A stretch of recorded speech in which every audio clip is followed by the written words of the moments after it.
One of my favorite summer treats are orange creamsicles, specifically the Hy-Vee branded ones because they taste better and are only 60 calories a pop. When I asked you guys for flavor suggestions for the next version of the baked oatmeal, one of you mentioned the orange creamsicle, and I went to the grocery store immediately so I could make it. Here's how it's done.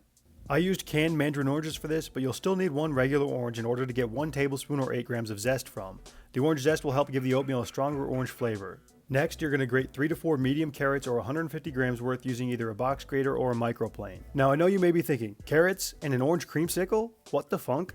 That doesn't make any sense. And look, first of all, reality is whatever I want it to be. And second off, they are in here because I wanted the oatmeal to have a stronger orange color and to more closely resemble an orange creamsicle, and the oranges alone just weren't cutting it. Plus, this is an easy way to get in some extra vegetables. 2 birds with 1 stone.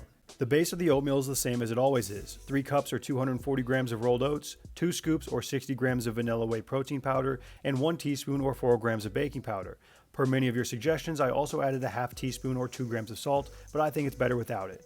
Stir everything together and then add in 1 cup or 240 grams of orange juice, 1 cup or 240 grams of 2% milk, 10 tablespoons or 150 grams of egg whites or 2 whole eggs, 150 grams of grated carrots, and 300 grams of canned mandarin oranges with the liquid strained out. Canned oranges work best because they already have the skins removed from them, which provides a softer bite. You can use fresh oranges if you wish, but you'll want to remove all of the skin from each piece as it tends to be tough after it comes out of the oven. Using a knife to cut away the peel and part of the skin is the easiest way to do this, but I would have to recommend just saving the effort and using the canned oranges. Back to the bowl, add 1 tablespoon or 8 grams of orange zest and 1 tablespoon or 14 grams of melted butter.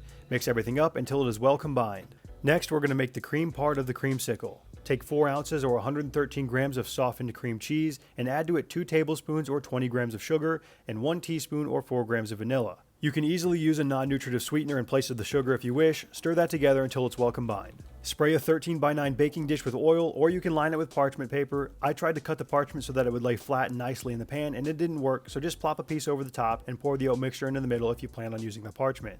Spread out the mixture so that the oranges and the carrots are evenly distributed throughout the dish, and then top it with the cream cheese mixture. Place spoonfuls around the pan and then swirl it around the top to get better coverage across the oatmeal. You're going to bake this at 375 Fahrenheit or 190 Celsius for 35 to 40 minutes. Different ovens can vary widely in temperature, so I recommend checking it at the 35-minute mark, and if the top has browned and the center has set, it is ready to be pulled out and finished. After it comes out of the oven, it should look a little bit like this. Run a knife along the outside of the pan to release it from the edges, or if you used a full sheet of parchment, you can just lift it right out of the pan. Cut the oatmeal into 6 pieces, and you can either leave it in the casserole dish or place it into 6 individual meal prep containers. This recipe is written to have 6 servings, but if you wanted to increase or decrease the caloric load, you could very easily cut the bake into more or less slices. Doubling the recipe and making twice the amount would be the clear choice if you still wanted 5 meals but wanted to have more calories per meal. When cut into 6 pieces, each piece has about 382 calories and 19 grams of protein. These can be either eaten hot or cold. Usually with the baked oatmeals I heat them up, but I think this one is best when it has just slightly warmed. I put it in the microwave for just about a minute, and I find it to be at the perfect temperature then. Once the oatmeal has cooled, you can cover it and move it into the fridge to be stored for the week. This orange creamsicle baked oatmeal will last up to 6 days in the fridge. The full written version of the recipe has been posted on my website, and a link to that is included in the description.